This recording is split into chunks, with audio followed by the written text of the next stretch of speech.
My name is Reverend Christopher David Kanyenda, lead pastor, Msonkhamanja Ccap, Area 1, Lilongwe, Super Force. You are welcome to Msonkhamanja Ccap, and I encourage you to be liking and subscribing our page. We are on Facebook and YouTube, Twitter, and other avenues. Once again, you are welcome. Thank you. Mononse mpingo, Yesu ndi wabwino, nthawi zonse, ndipo ndi chikhalidwe chake. Zikomo kwambiri ndi tsiku labwino limene Ambuye watipatsa maka kutipitilize chiphunzitso chathu. Lero tifuna tione mbali inayi kuyamba, koma ndithu mpaka pamene Ambuye anene kuti koma apa. Chifukwa chake tingokumbutsana kuti timanena za kumwamba mmene kulili komanso kukongola kwake. China chimene sitinanene ndi ichi. Tamverana bale, tina 2,400 kilometers square. Square. Height 2,400 kilometers. Sono mpanda umene umpanda. Ma foundation ake ali 12 foundations. So 12 aja kuyimirira ophunzira Ambuye Yesu aja. Mukamachita ntchito ya Ambuye akakulipirani. Taganizirani kuti mpanda wonse Yerusalemu yense akuyimirira pa 12 ophunzira ake Ambuye Yesu. Yudas analuza kwambiri. Dzina lake likanakhala papa.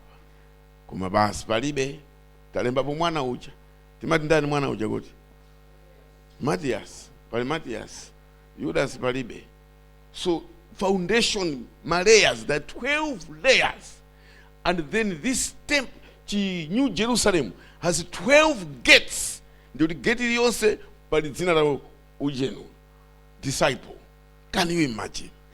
And then nimatingo kumbutsana. Kuti nyimbo namba chani ija mzinda oyera namba chani meneja. So mzinda oyera o kosenkotseka. Oti kanthu koyipa inu.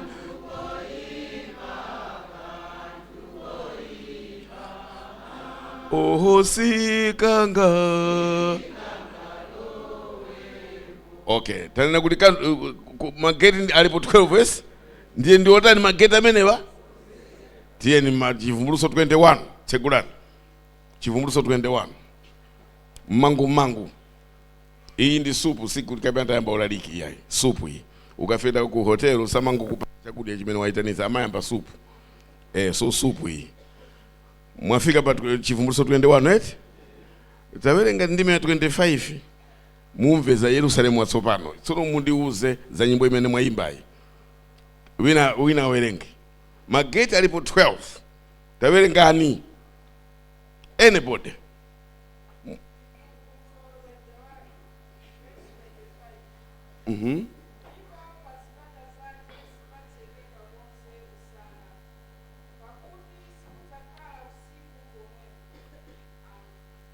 Mwamva zimene zozo eti? Mageti ali 12 adzakhala papululu sikuti kapena azatseka. Taimba kuti bwanji fe? Mzinda oyera wo kosenkotseka. Kuti kumene koko? Tsono tamvera musawatsutse tu amene anayambisa nyimbo iyi. Muno musitifuna ndewa. Musamutsutse anani vumbulutso. Vumbulutso lake tawerenga ndime ya 26-27. Pamenepo mudzaona kuti kapena matanthauza izi zeti. Koma mageti sakakhala otseka ayi. Mageti akakhala chapululu. Ndipo kumene kusukakhala dzuwa, sukakhala nyenyezi, mwini wake ali konko. So tamverani. 2,400 kilometers, 2,000 ni square. So manyumba atu 2,400 kumwamba uko upstairs. Ndiye Mulungu adzakhala pakati. Ndiona tamani yang'ana nine. Yes, look at me. I'm a teacher by profession. I want everybody to be looking at me. So ndiye kuti Mulungu ali pakati. Mwamva eti? Manyumba atu ali mchani umu mbali umu. Tsono pompembedza kulibe kuti ndine wa Calvary. wasino lya Nkhoma, Livingstone, ayi tonse tikumuona mulungu, timpembedza iye tikumuona. There is no one palibe amene anamuona mulungu face to face, palibe. Sizingatheke kumuona mulungu kukhala ndi moyo. Anayesera Mose kuti amuone mulungu, ananena kuti sizingatheke kuti munthu uone ukhale ndi moyo. Wadutsa mulungu ali chakudedza uko, ulemerero uli chakuno, ali taona kwangoona ulemerero wake mmene amatsika koma kuwala nkhope, koma nkuti ifeyo inu ndine amene tamulola Yesu khala mbweni mpulumutsi wathu, tikamuona mulungu ndi uyo, pomupembedza tikamupembedza tikumuona. Chivumbulutso 22 ndime 4, wina awerenge mangu. Ine ndimazolowera na skulu amapikisana kutsegula buku mangu.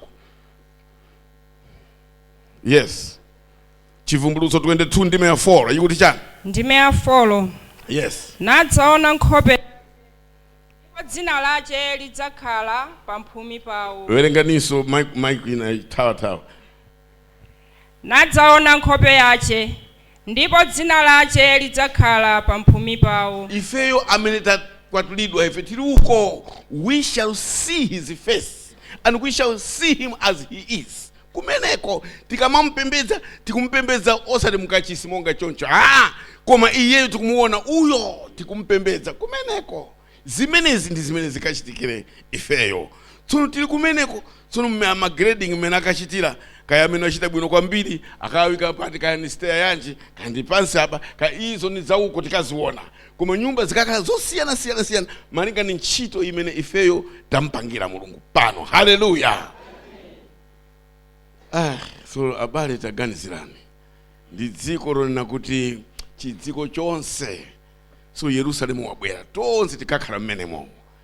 Nikana kupatsani mafigara, wina wacha analemba kuti komaro amene tiyenera kukhala very careful, ndipo make sure you book your place now. Yesetsani kuti ndithu mumulandire Yesu pakali pano, chifukwa ngati kuyambira nthawi ya Adamu kufikira pano population, kuti uone kuti population ndi bwanji, wina walemba kuti ukatachita mpaka zaka izo winu mahexillion anthu. So 2400 mmene mungakhale anthu angati, ndiye waonanso kuti anthu akhoza kukhalamo kaya matrillion kaya nati angati matrillion. Koma tsono ndikuti chinamba chachikulu chili kunjaku, pasakhale iwe kunjaku. Make sure you are inside there, chifukwa upezeke mkati muja. Yesu akuti malo ndi ambiri zedi, bwerani lowani. Ndipo nthawi yolowa ndi make a decision now. Sizona kuti mwakuti mwazopempherana munthu atafa zija iyayi musatenge zimene zija. Kukana khala choncho kana kupasa ndalama ndizikhala monga bene ukhala kuti jonde mabale nikangoti ndamwalira muzandipempherere mulungu akanikhululuke, sizitheka. Chisankho sankhe pano kada ndi moyo, kwayikika kwa munthu kufa kamodzi kenaka nkhani yatha. Osati kuti wali kwa kuti mkhululukire na bwere uko, sosatheka. Ine tu ndimangokuonani sinilemba nawe munthu wamwalira, may your soul rest in peace, mukudziwa za moyo wake inuyo, mzimu wako usemumtendere, lembani sindikukutsutsana. Koma izozo kaya ni pemphero, if it is just your wish, all right fine.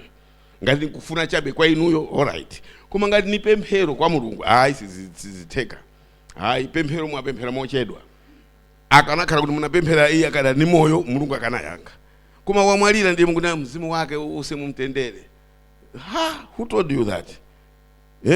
Nikuona tu ineyo ndikumthumbira ife timayikana ku 18 uku, pali ponse pali mtanda, pali mtanda kuti Khristu wosa wait ikubwera kwatulo ukubwera.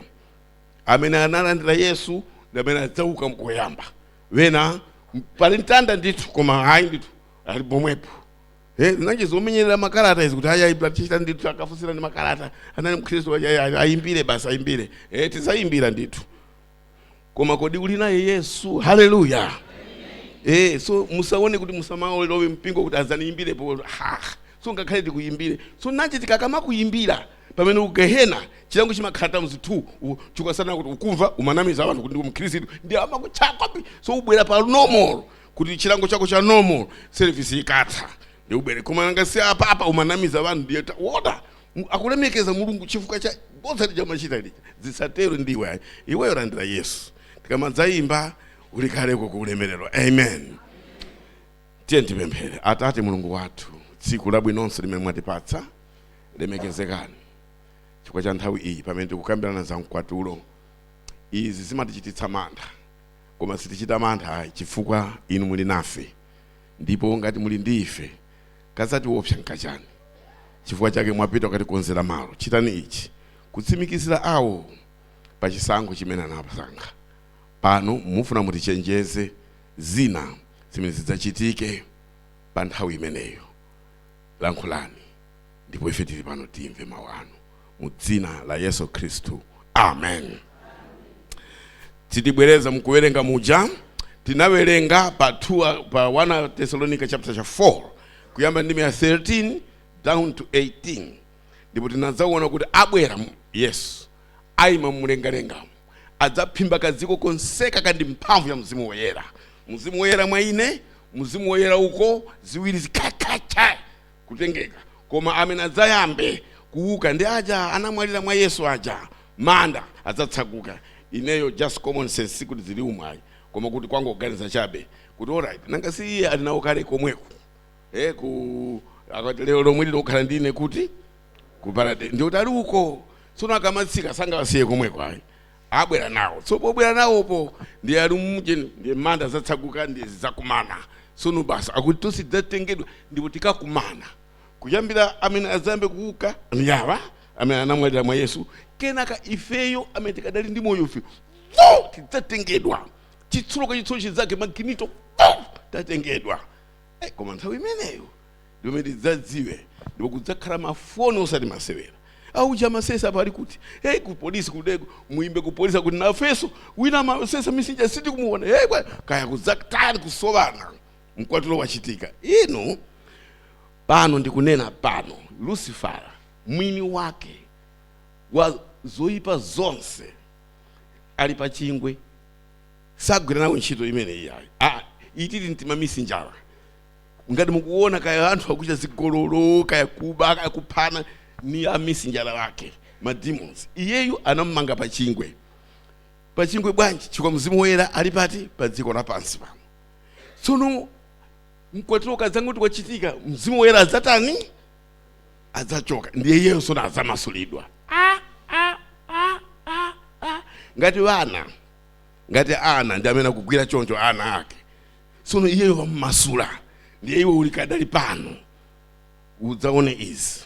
Ndinawatumizira china chake abusa kani dzulo kaya ndidzana. Komanso muyena kudziwa president anamvana kale dziko la Africa ndalama ikhala imodzi posachedwa apa. Akumvana ndithu misonkhano ama president amaitanana ku China ukamasaina huko yani afuna ndalama ikhale imodzi. Tikhala anachitapo Gaddafi United States of Africa. Akuti koma inu ndi malemba zili malemba kaya mutsutse kaya chani tikhala ndi United States Africa yense ndalama izakhala chani. Ndipo anthu amalonda adzakondwera kwambiri. Palibe zomapita ku banki udakasintha kakauda katundu ku South Africa aka ku Tanzania ndalama yake ndi chani ndi yomweyo.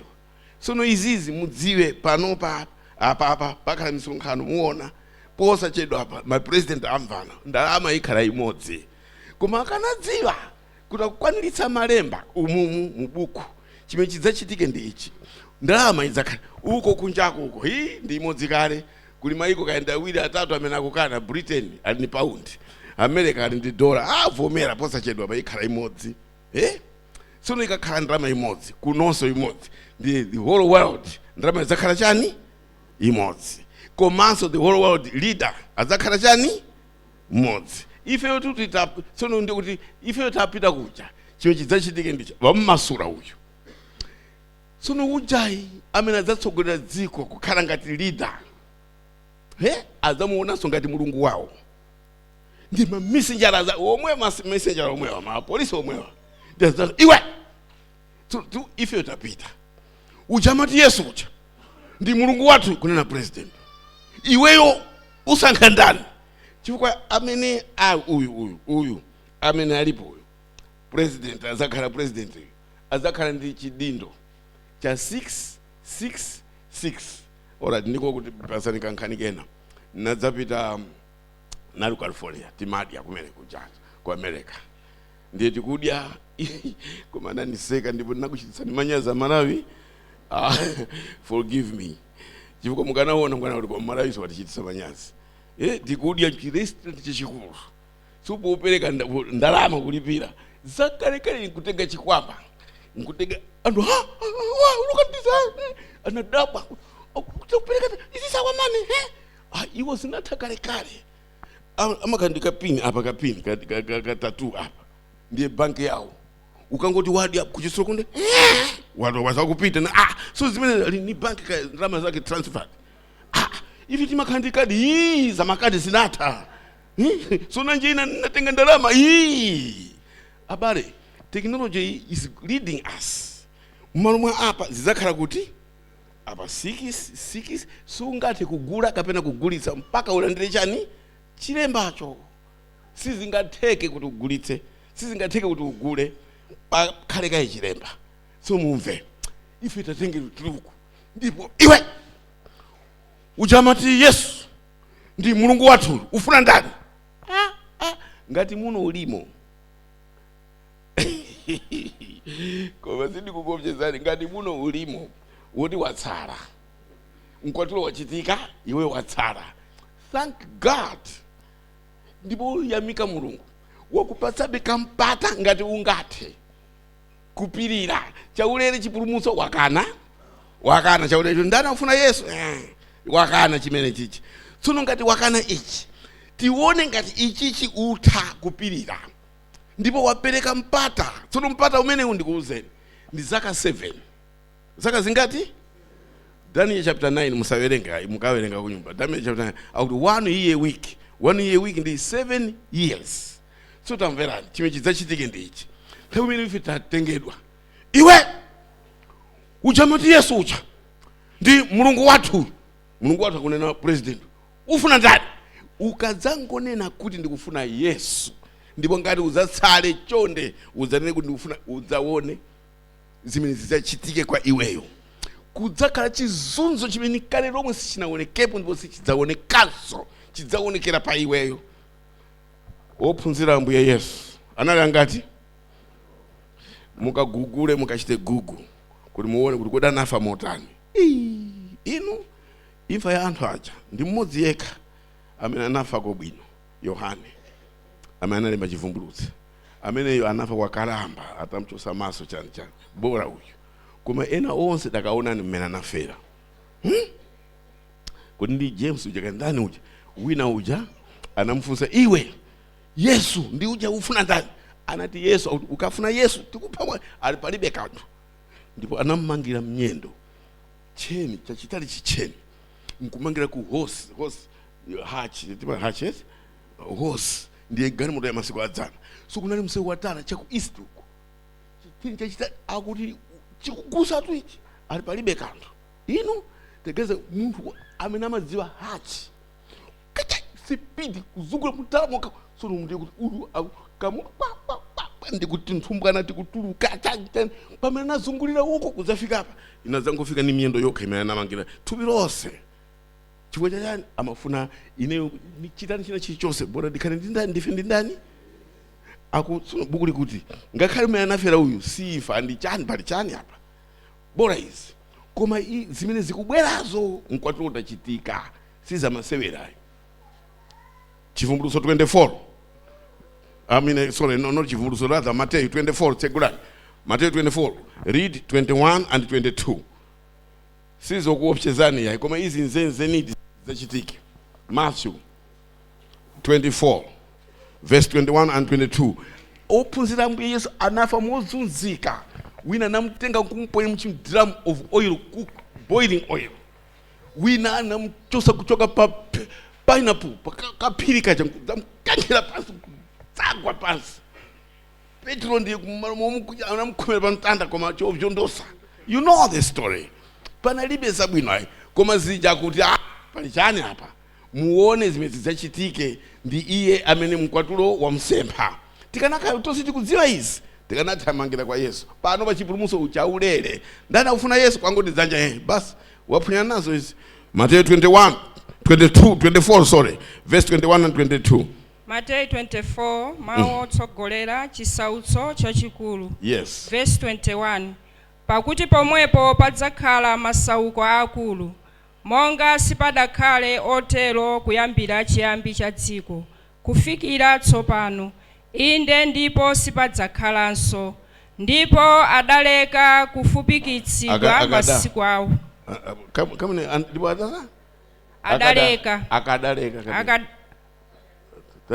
Ndipo akadaleka kufupikitsidwa masiku awo, sakadapulumuka munthu aliyense.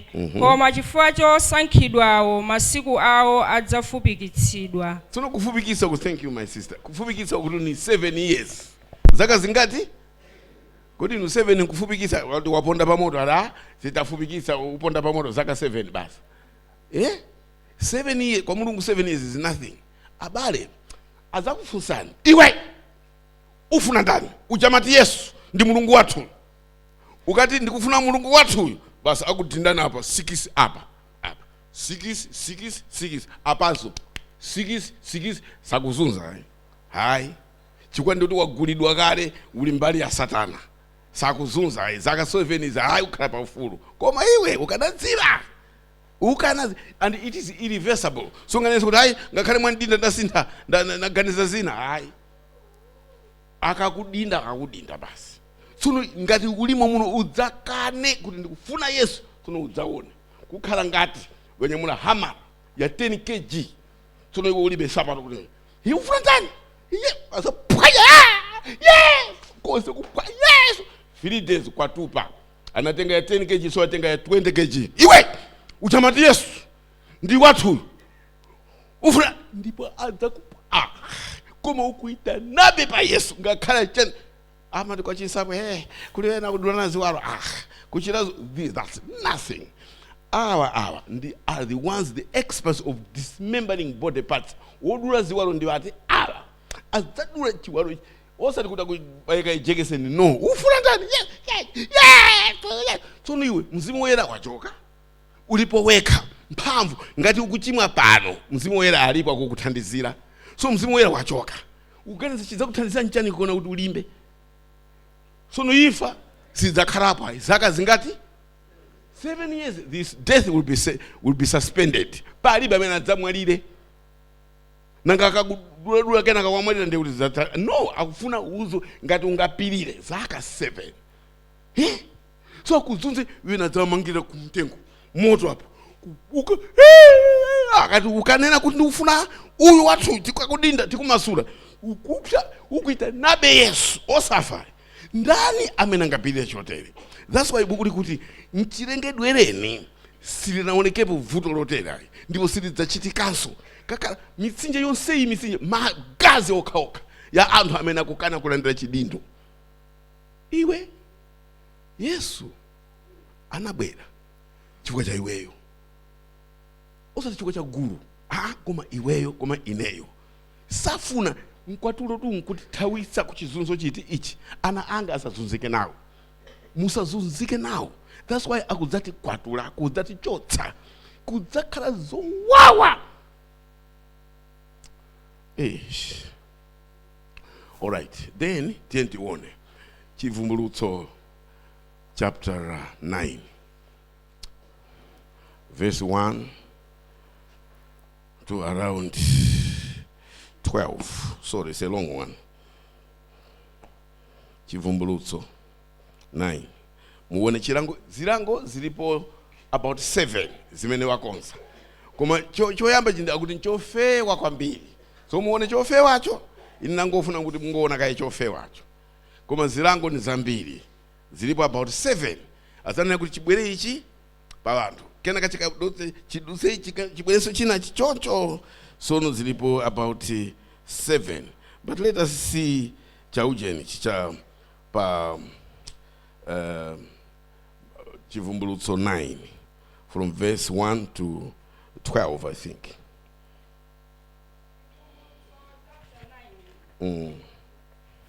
Maotsogolera lipenga lachisanu tsoka loyamba. From verse 1 to 8, excuse me. Yeah. Verse 1. Yes. Ndipo ngelo wachisanu anaomba, ndipo ndinaona nyenyezi yochokera kumwamba idagwa pa dziko. Ndipo anampatsa iye chifunguliro cha dzenje la phompho, ndipo anatsegula pa dzenje la phompho, ndipo unakwera utsi wotuluka mdzenjemo ngati utsi wa ng'anjo yayikulu. Ndipo dzuwa ndi thambo zinada chifukwa cha utsiwo wa kudzenje. Ndipo mutsimo mudatuluka dzombe pa dziko, ndipo analipatsa ilo mphamvu monga zinkhanira za dziko zili ndi mphamvu. Ndipo ananena kwa ilo kuti lisayipse udzu wa pa dziko, kapena chabiriwiri chilichonse, kapena mtengo uliwonse, koma anthu amene alibe chizindikiro cha Mulungu pamphumi pawo ndiwo. Ndipo anapatsa ilo mphamvu, sikuti likawaphe, komatu kuti likawazunze miyezi isanu. Ndipo mazunzidwe awo anali ngati mazunzidwe achinkhanira pamene chiluma munthu. Ndipo m'masiku ajawo anthu adzafunafuna imfa osayipeza konse, ndipo adzakhumba kumwalira koma imfa idzawathawa. Ndipo maonekedwe a dzombelo anafanana ndi akavalo okonzedwa kukachita nkhondo, ndi pamitu pawo ngati akolona onga agolide, ndi pa nkhope pawo ngati pa nkhope pa anthu. Ndipo anali nalo tsitsi longa tsitsi la akazi, ndipo mano awo anali ngati mano a mikango. Amen. Amen. Tuntamvera nabali. These are not locusts, siziwara twai. Zikukhala ngati ma horses, ma hatch, zikulu. Tsono mano very sharp, zindi tsitsi, chinchira chachitali. So zimenezi zidzakhala ndi ululu ngati wa scorpion. Oh, I don't know, kukaronga we have so many scorpions. Inu ngati mufuna mumve zakuti ululu ukachita pa munthu. That's why Bible limachula za scorpion. Timati chani scorpion pa chiwa chake. Zinkhanira sizoseweretsa. That's why kuti mudza chita step pa zinkhanira kacha. Zinkhanira inu chikangoti chakuluma, thupi limauma ngati kuuma kachani. Paralyze the whole body. Chinkhanira poison yake si ya masewera. So mahacha amene ali njira wautali ndiye imfa idzathawa. Not the, so akakachilango ndi akuti nkofewa aka. Mwaona? So zimene zizi zidzakumatirira wanthu. Chimchiro cha matira ndio chizingotulutsa scorpion poison wa chinkhanira. Chakugwira 5 months. Ukulira ukanena kuti ndidindeni basi chakusiya. Who can angapirire ndani? Guys, let us be serious. Chinkhanira mukuchidziwa ino. Sunudza kumamatirani akuti zisadye udzu, zisadye mitengo. Tachitana nawo anthu awa. Awa batsala kumkwatula khamani tachitana nawo awa. Ndipo zidzakhala zambiri mwina 4 zili pa munthu mmodzi. Ndiuze ukufuna ndani? Uchamati Yesu uchakapena wathu. Mphamvu yotuzene kuti Yesu idzachoka kuti? Idzachoka kuti? Abale chipulumutso pano pa chaulere ndithu. Anakulipirirani Yesu. Ngati apa mwaphwanya ndi ichi chanu chikubwera. Cha mapisi zakuduleni mapisi. Nanga si ichi mwaphwanyana nacho ichi. That is why tili pano kupanga phokoso abale. Kunja siku libwino. Tinti mulole Yesu kukadali yede. Now is the time. You never know. Rapture ikuzochitika anytime. Wapulumuka iweyo. Mwana wako akuzunzika chotere. Ungamve bwa? Abale. That's why let's take the message everywhere. Mkwatiro siza masewera. Ndipo 5 months. 5 months. Ndiyo kuti watha ululu. So after 5 months, kubwera chilango china worse than ichi. Ichi chinali chofewa cha nambala 1. Kenaka ichi cha myezi ngati ichi. 5 months eti. Taina kuti period yose ya mazunzo ndibwa taganizirani chofewa ndi ichi choyambirira ichi. So mungoona chofewacho nchofewa ichi koma nchofewa iwo namba magrade yawo hapa lichani hapa introduction ndikubwera cha number 2 cha number 3 cha number 4 cha number mpaka 7 years. Where will you get the power? Mphamvu uzairese kudzipoya pamadzi kuti ufe. Hayi ifa yathawa ukuyandamira upite kumikango ikuthawa.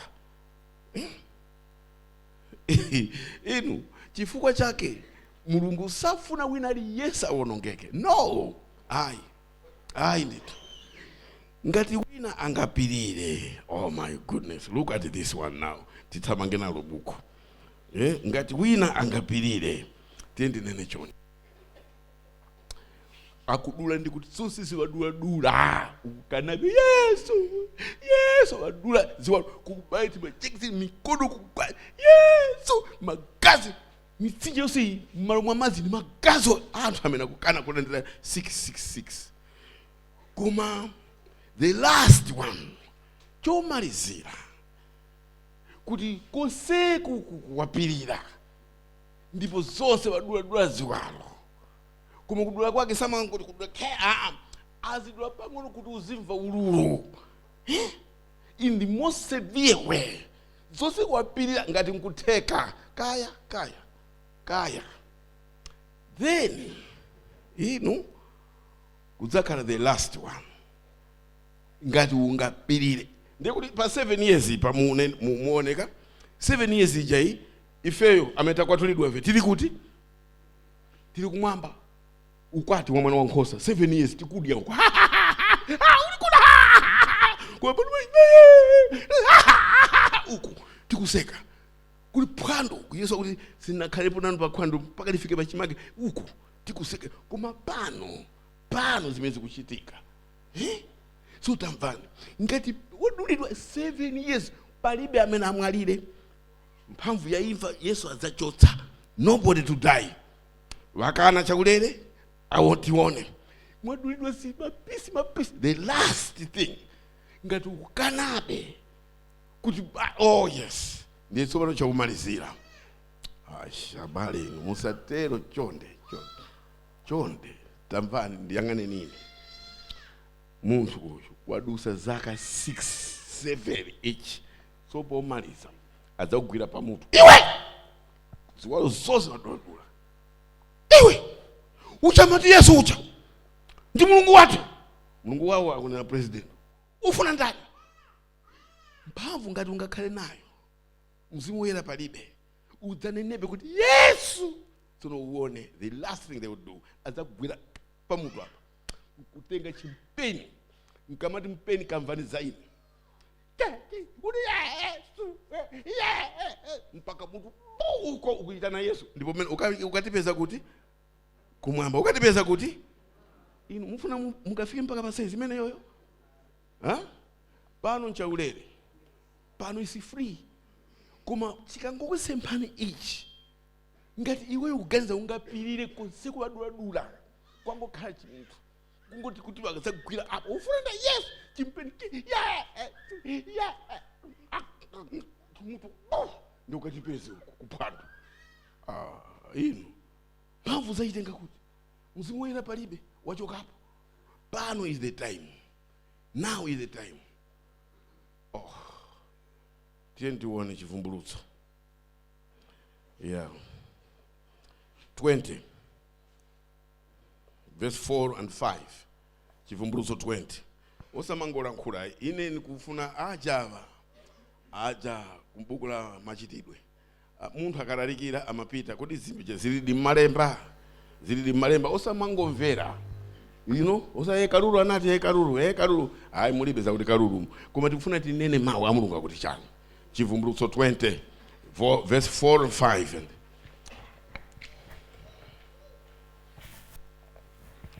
Ndipo ndinaona mipando ya chifumu ndipo anakhala pamenepo ndipo anawapatsa chiweruziro. Ndipo ndinaona mizimu ya iwo amene adawadula khosi chifukwa cha umboni wa Yesu ndi chifukwa cha mawu a Mulungu, ndi iwo amene sanalambira chirombo kapena fano lache, ni sanalandira lembolo pa mphumi ndi pa dzanja lawo, ndipo anakhala ndi moyo nachita ufumu pamodzi ndi Khristu zaka 1,000. Otsala akufa sanakhalanso ndi moyo kufikira kudzatha zaka 1,000. Amen.